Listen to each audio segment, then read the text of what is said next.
I'm James Zanewicz from Tulane Medicine here at the Bullpen during JPM week with Ben Kromnick of Mercury, and instead of doing the infamous coffee talk, Ben and I are having tea time for our KOL interview. All right, and Ben came up with that, not me, so I don't get credit. So Ben, we know each other well, but some people out here may not know you. So you know the questions. Give me your background. Tell me about yourself. Who is Ben, the man, the myth, the legend? Oh boy. Well, James, pleasure to be here with you. Pleasure to be here at the Bullpen and at JP Morgan 2025. I'll tell a little bit of the story about how I got here. It's not exactly the typical path for a banking professional. So I was in school. I was studying history and politics. I was building massively scaled global machine learning data systems on the side. Which works perfectly with biotech, so yeah.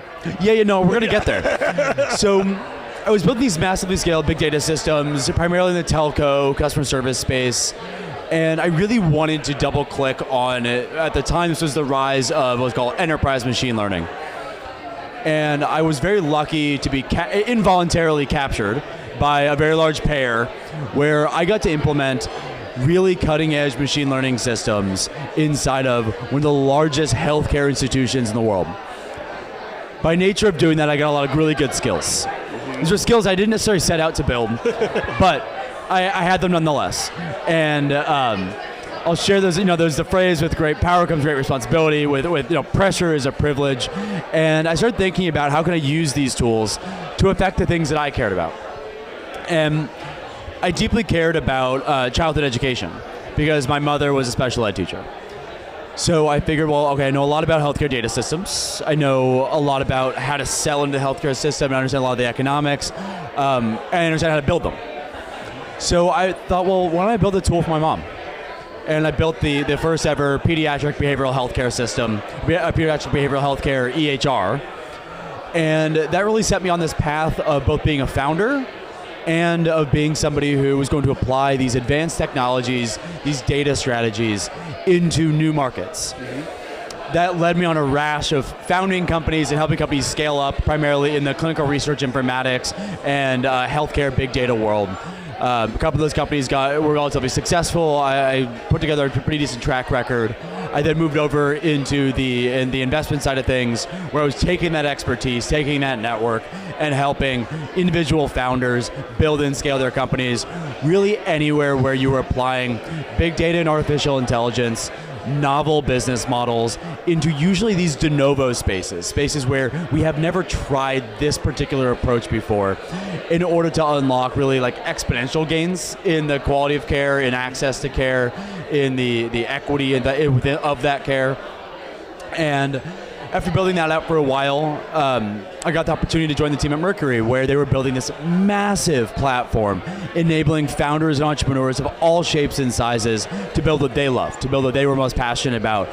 And really coming from that founding story of having the tools and finding a passion and then learning all the skill sets it took to be a founder, to be an entrepreneur, to be a corporate leader, now I get to practice that every single day. So my every day looks like collaborating with the CEOs of every companies from pre-seed and ideation up through massive scale, and really just unpacking their biggest problems, helping them to solve those problems, whether it's on from the capital perspective, from the business strategy perspective, talent, and I get to do that now every day, leading the healthcare and life sciences practice for Mercury, where we have now nearly 11,000 customers and a rapidly growing book of business, from everything from consumer wellness, the next best tampon, to a AI-powered drug discovery platform trying to cure cancer or rare diseases, and really everything in between.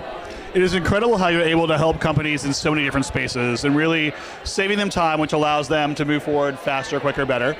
But for 2025, what is your focus? What do you wake up and think about every day? What's driving you forward right now? So there's really two of those things. One is very much an internal issue, which is I have all of these incredible customers, these incredible founders who are building these novel, groundbreaking solutions. And then I have friends like you who are leading large academic institutions, or leading large venture funds, or are leading professional services organizations. These systems that are required for a founder to be successful. I want to learn how to turn the wheel better so that James can find exactly the founder James is looking for. So that founder can find exactly the academic medical center, exactly the right lawyer, exactly the right accountant, exactly the right investor, and really turning that system on at scale. Because I was having a conversation with a payer executive this morning, and he works for one of the largest payers in the world, the largest payer in the world. And we were talking about the size of your lever. And when I worked for the same very large payer, big lever, 1% gain across that business moves the world. 1% gain at a startup moves you about 1% for about one person. Yeah. But I get to help thousands of startups. So if I can help my 10,000 plus customers be 1% faster, 1% more profitable, 1% more secure, 1% more anti-fragile, that's a huge gain for the healthcare market. Yep. So really focus on turning that wheel within this ecosystem that we've built here at Mercury to just continue to grow the size of that lever. The second thing I'm focused on is equity. Because some people, they already have that network. They know who to pick up the phone and they know who to call. Others don't. And the beautiful thing about a system like Mercury is you think about everything at really this massive scale. How do I help thousands of founders, not one? And those sorts of systems can care less about who you know, because they're made in these sustainable, scalable fashions. So if you're a founder in Tulsa, which has a beautiful entrepreneurship community, or New Orleans has a beautiful entrepreneurship community, you're not as well connected as if you're in Palo Alto. But my ecosystem doesn't have to care about that. So really building in equity as a first principle in that ecosystem is something I'm deeply focused on. And it's the kind of thing you don't build a system and just say, well, don't make it biased. You build a system that is anti-biased. You build a system that builds diversity in from the beginning. And that's a huge focus of mine. Because there are billionaire founders, there are unicorn founders that right now are just sort of, they're working under the yoke of being in a less equipped ecosystem. And we get to change that. Well, I think it's really interesting because what you've talked about a lot is the fact that Mercury is not just coast-focused, you're looking at everywhere. And it kind of comes down to that kind of old adage where you throw a pebble in the water, you get a ripple, you throw many pebbles, you get many ripples, and you change the world, and I think that's what Mercury is focused on. And many people know I do BD and comms, but I was a chemist back in the day, and Mercury is one of the most fluid elements. And I just thought of this sitting here, this was not pre-planned, but being one of the most fluid elements, people can join in with you and create huge ripples, and those ripples magnify, and that's really what you're accomplishing with Mercury, which is incredible. Well, I'll continue on your analogy, both the ripples and the Mercury, in that when you drop a bunch of those pebbles in, or you drop a big rock in, that ripple effect isn't uniform, right? That's not, if it's many pebbles, it's not one concentric set of concentric circular waves. It is many concentric circles of many waves that have slightly different epicenters. When you start to unpack the fluid dynamics of that, it's really exceedingly challenging to predict the nth degree ripples as they start to intersect. And now going full circle here with your Mercury analogy, well, Mercury is one of those foundational elements in the study of alchemy, which I'm not going to call it a science. No, I love it. It's a study.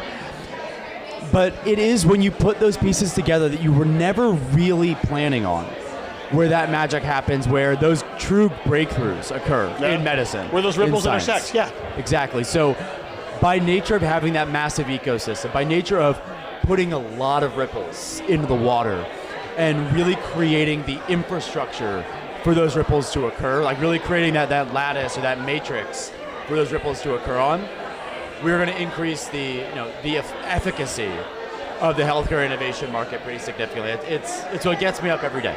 All right, and I know you know because you're very involved with the Bullpen that we're all about helping others, but you also know that your KOL interview is when you get to ask for help. So how can the Bullpen community help you and Mercury achieve your goals? Well, the simple version is if you are a founder and you need a banking platform, come talk to me. Let's talk about that why. can happen over dinner, right? Because my favorite Ben line is, "Hi, I'm Ben. My job is dinner." Yes, correct. My job is dinner. It's not as fun as it sounds when you especially have to have dinner with James. But if you are a founder looking for banking support, please come to me. That's what we are really great at. The second thing is like-minded people who want to build platform and build the ecosystem. We all have a tool we kind of carry into that ecosystem. Yep. But beyond that tool, it is those connections that we can make for each other. I mean, on the car ride over here, I made a phone call to a friend of mine who's working on a fascinating translational technology business because I had lunch with somebody who was running the perfect venture studio to build that translational technology business within. And that only happened because that person was best friends with the wife of a dear friend of mine that was at the other event. And that all happened in the last hour. And because you saw them, you thought, oh, this should happen, yeah. So the ask is to ask. The ask is to ask that next best question so that we can all sort of start to continue to create those connections, to create those ripples. Yeah. So you guys heard it. Reach out to Ben. And if you didn't get enough about Ben or Mercury here, we do have a long-form interview with Ben on the Bio from the Bayou podcast. Anywhere you podcast, because you can never have enough Ben. So you get about 25 minutes of Ben. Bio from the Bayou, anywhere you podcast, search for that. You'll learn a lot more about Mercury and the services they offer. And also, Ben, I want to thank you for taking time out of your day, sitting with us at JPM, where I know you were very in demand this week. You're probably already exhausted. You got 2 more days to go, but we're going to make it. And by the time people see this on LinkedIn, you'll be rested and ready to talk to some more folks. So 6 months? Sure. That's the incubation. That's the 6 days. The hibernation time. Well, James, pleasure to be here with you. The podcast was a lot of fun. It's always really a wonderful thing to be in your backyard in New Orleans, and looking forward to doing that many more times. And great to have you here in my city of San Francisco. Excellent. Thanks, Ben.